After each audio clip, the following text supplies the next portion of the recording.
From the great state of Wisconsin, U.S. Senator Ron Johnson taking some time out of his morning. Senator, good morning to you. Morning, guys. How you doing? We're doing great. How's everything going this morning? Just wonderful. I'm looking at the winner of our Instagram cow photo here. Beautiful little cow called Reb Hilby, and knows how to keep her nose clean. Now, we have to start by asking this question because we've heard rumors, and so you can confirm or deny. Now, is it true? Is it true the Packers have reached out to you to replace Jordy Nelson on the roster? Because that's what we've heard. I do not believe that is true. They'd be in really tough shape if they were doing that. They're getting that desperate, man. Well, couldn't you at least be more of a blocking receiver? No, maybe? I'm 60 years old. I don't move too fast. It would just be nice to be asked, though, wouldn't it? I suppose so. Well, if you don't move too quickly, you'd fit right in with the Bears receiving corps, so maybe that's the right place for you. Senator, to slightly more serious topics. The deal with Iran keeps getting worse.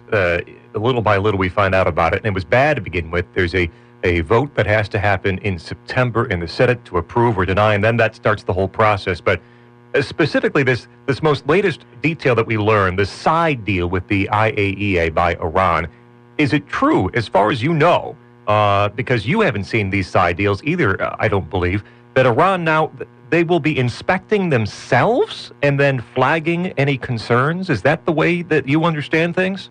That's pretty much our understanding, and that's the deal that they've done with the IAEA, the International Atomic Energy Association, or whatever the last A stands for.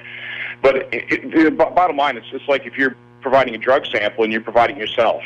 It's a ridiculous standard. And that's what we're left with this deal. It's not going to be verifiable. We will not be able to hold Iran accountable. And as a result, it's really going to put, I think, the region and the world in greater danger than less. And it sure appears that the administration is in no way, shape, manner, or form ready to concede anything other than the massive concessions they made to the Iranians. They seem to be doubling down on their stick-to-itiveness with this. That is correct. And, one thing that needs to be pointed out here, too, is because you talked about approving of the deal. This is not being handled as a treaty or even as a congressional executive agreement. Mm-hmm. President Obama just deemed this an executive agreement that really requires no congressional approval whatsoever. We got this Iran Agreement Review Act to at least allow us a vote of disapproval, but that's an incredibly convoluted process. We're going to have muster 60 votes just to disapprove of the deal, and then President Obama will veto that. We require 67 votes to override the veto. So what we really have is an international agreement of this consequence that a mere 34 senators, if they don't disapprove of it, this thing moves forward. And quickly, Senator Ron Johnson, the Corker bill lays out this ability to pass a resolution of disapproval. People have been critical of saying, why did they do it this way in the Corker bill? But since it is not a treaty, if not for the Corker bill, you guys would have no say whatsoever in this, right? Yeah, it was the only thing that Senate Democrats and President Obama would agree to in terms of any congressional review, where it required the administration to give the American people a look at the deal through their elected representatives, was this very convoluted process, this very low threshold of approval. Yeah, I actually had an amendment to deem it a treaty. That amendment unfortunately failed, and so we're left with this, again, very low threshold of approval. Senator Schumer of New York, Senator Menendez have both been on the record as saying they will vote to disapprove. You got to find, 11 more Democrats, I suppose. Do you still hold out hope you will find 67 votes to override the president's veto? Well, I hold out hope. I'm not optimistic.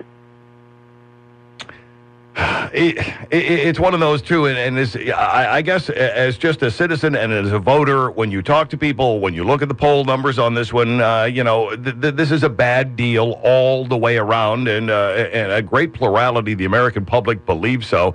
I think there's going to be even more weeping and gnashing of teeth should this one slip away.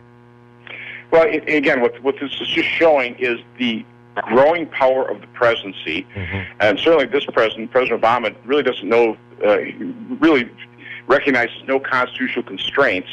And again, the Constitution lays out international agreements. They primarily contemplate treaties We have, over the years, developed this congressional executive agreement, which would require both chambers of Congress to at least affirmatively approve one of these agreements with a 50% approval vote. Mm-hmm. But again, this is just an executive agreement, which is primarily designed to tie up the loose ends of either a treaty or a congressional executive agreement. It should not be used for such an important agreement, but that's what this president's doing, and we don't have much power to do anything about it when we don't have Democrats willing to assert their congressional authority and deem it a treaty. U.S. Senator Ron Johnson from the great state of Wisconsin. Many of our listeners are his constituents, in fact.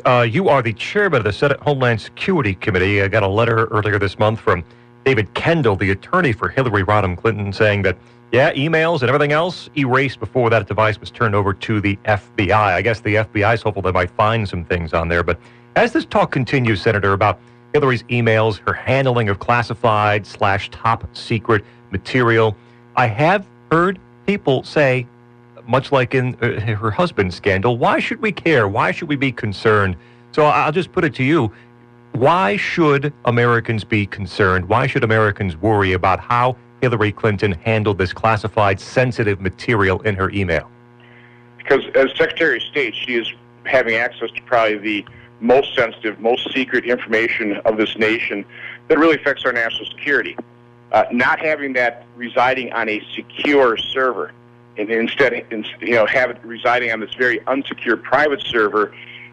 Let's face it. You've got China, you've got Russia, you've got our enemies that have incredibly sophisticated capabilities of hacking those types of servers, and so I think you almost have to assume that whatever classified information she allowed to be to reside on those servers, the Chinese, the Russians, or any other enemies of this country might have access to. So from my standpoint, we need to find out exactly what was on those servers, what classified sensitive information was on there, so that we can mitigate the damage, the harm that could come as a result of our enemies having access to that information now.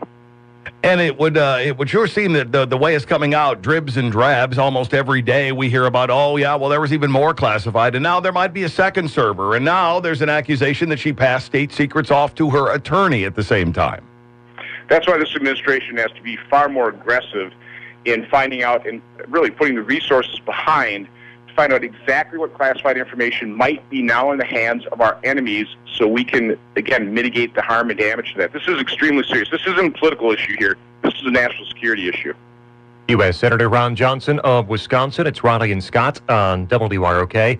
Senator, you're up for re-election next year, and your very likely opponent, the former U.S. Senator who was fired by Wisconsin voters in 2010, he has come out in favor of a $15 minimum wage. Now, you're from the business world. You actually have paid people salaries throughout your career.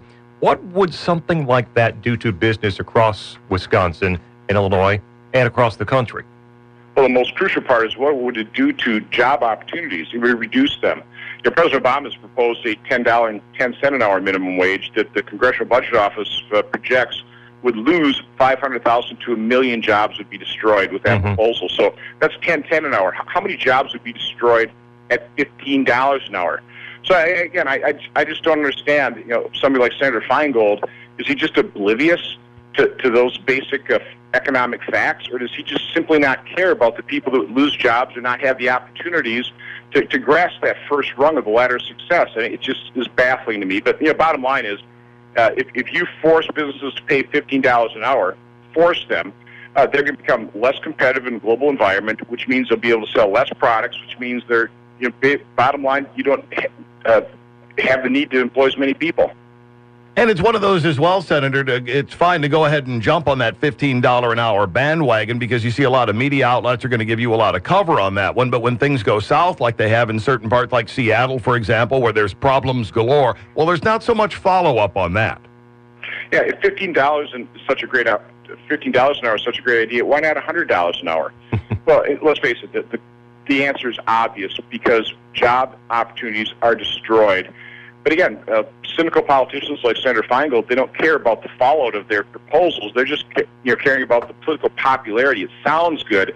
But listen, the good news, guys, is we actually can improve people's lot in life and boost up wages by having robust economic growth. And here's the secret there. It's not going to come by growing government like Senator Feingold wants to do. It comes from growing our economy by reducing regulatory burden, having a more competitive tax system, and not artificially driving up the cost of power. We know how to do this.